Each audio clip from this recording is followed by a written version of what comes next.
안녕하세요, 여러분. 오늘 영상은 길거리에 중국 차가 하나도 안 보이는데 도대체 왜 중국 차가 많이 팔린다고 할까? 라는 궁금증에서 시작합니다.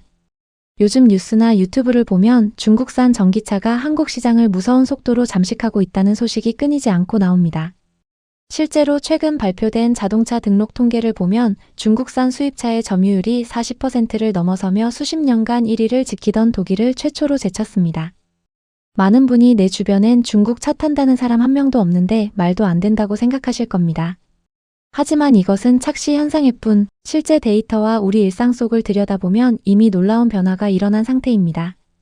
오늘 영상에서는 왜 이런 통계가 나오는지, 중국 전기차의 실제 성능과 기술력은 어디까지 왔는지 분석해드리겠습니다.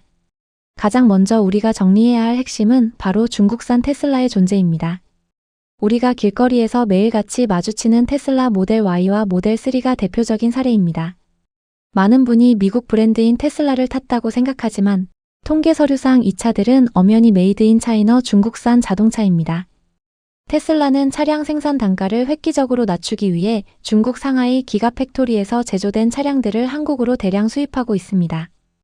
이것은 마치 애플이 미국 기업이지만 아이폰을 중국 폭스콘 공장에서 만들어 전 세계로 수출하는 것과 정확히 같은 이치입니다. 결국 수입 통계상으로 테슬라의 엄청난 판매량이 모두 중국산 차량 수입 실적으로 잡히면서 나타난 통계적 착시 효과였던 것입니다. 하지만 테슬라의 브랜드 착시를 제외하더라도 순수 중국 토종 브랜드들의 공세 역시 절대 가볍지 않습니다.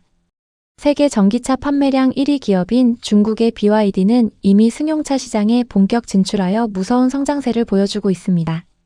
BYD의 소형 SUV인 아토3와 해치백 모델인 돌핀 등은 파격적인 가격표를 내세워 국내 수입차 브랜드 상위권에 이름을 올렸습니다.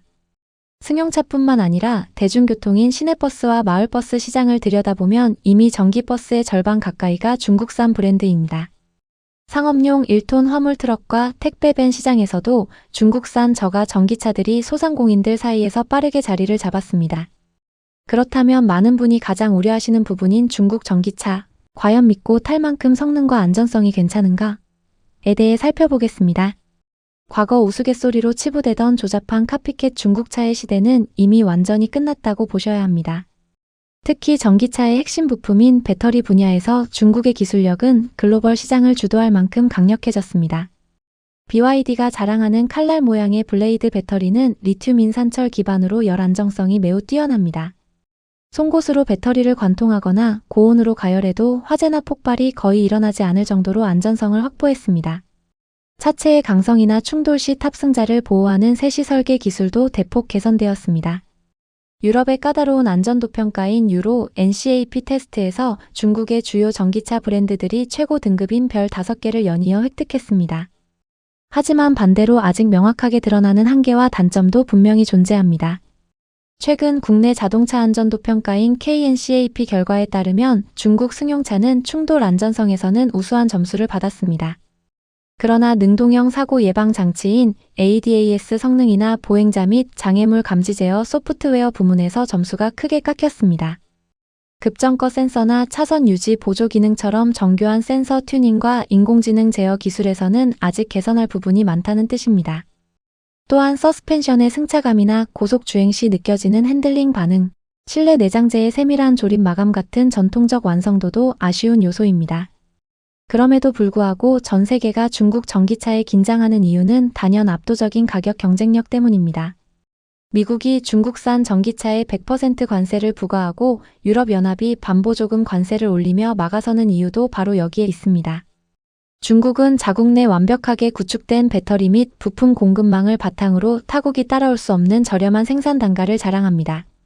서방 국가들이 관세 장벽을 높게 쌓아 올리고 있지만 규제가 느슨한 동남아, 남미, 중동 시장에서는 중국 차가 빠르게 시장을 점유하고 있습니다. 그렇다면 우리 대한민국 소비자들은 감정적 애국심이 아니라 냉정한 시선으로 어떻게 중국 차의 공세에 대응해야 할까요? 가장 현실적이고 확실한 방법은 눈앞의 판매 가격 뒤에 숨겨진 숨은 비용, 즉 총소유 비용을 철저하게 계산해 보는 것입니다.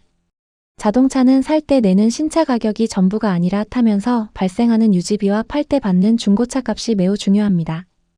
예를 들어 3천만 원이라는 파격적인 가격에 중국산 신형 전기차를 구매했다고 가정해 보겠습니다. 겉보기에는 4,500만 원짜리 국산 전기차보다 1,500만 원이나 저렴해서 대단한 이득을 본 것처럼 느껴집니다. 하지만 3년이나 5년 뒤 차를 중고로 되팔 때 브랜드 신뢰도 부족으로 감가상각이 50% 이상 크게 떨어진다면 이야기가 달라집니다. 3년 타고 팔았을 때 중고차 값에서 수백만 원 이상 손해를 본다면 처음에 아낀 신차 매수 금액이 모두 상쇄되어 버립니다. 여기에 더해 아직 전국적으로 충분히 확보되지 않은 AS 정비망 때문에 사고 시 수리 기간이 길어지는 문제도 발생합니다. 부품 수급이 늦어져 렌터카 비용이나 대차 비용이 추가로 발생하는 것도 모두 소비자가 부담해야 할 숨은 비용입니다. 또한 중국산 차량에 주로 쓰이는 LFP 배터리는 겨울철 한파 시 주행거리가 30% 이상 크게 줄어드는 물리적 단점이 있습니다. 추운 겨울철에 충전을 훨씬 자주 해야 하고 히터를 틀 때 전비가 급격히 떨어지는 스트레스 역시 무시할 수 없는 비용입니다. 결국 똑똑한 소비자는 차를 살 때 단순히 지금 당장 얼마인가를 보는 것이 아니라 5년간 들어갈 총비용을 계산해야 합니다. 이러한 냉정한 소비자의 계산법은 결과적으로 국내 자동차 산업과 시장 환경 전체를 발전시키는 강력한 촉매제가 됩니다. 우리가 무작정 국산차를 팔아주는 애국 마케팅에 휘둘리지 않고 깐깐한 기준으로 가성비를 요구할 때 국내 완성차 업체도 변화합니다.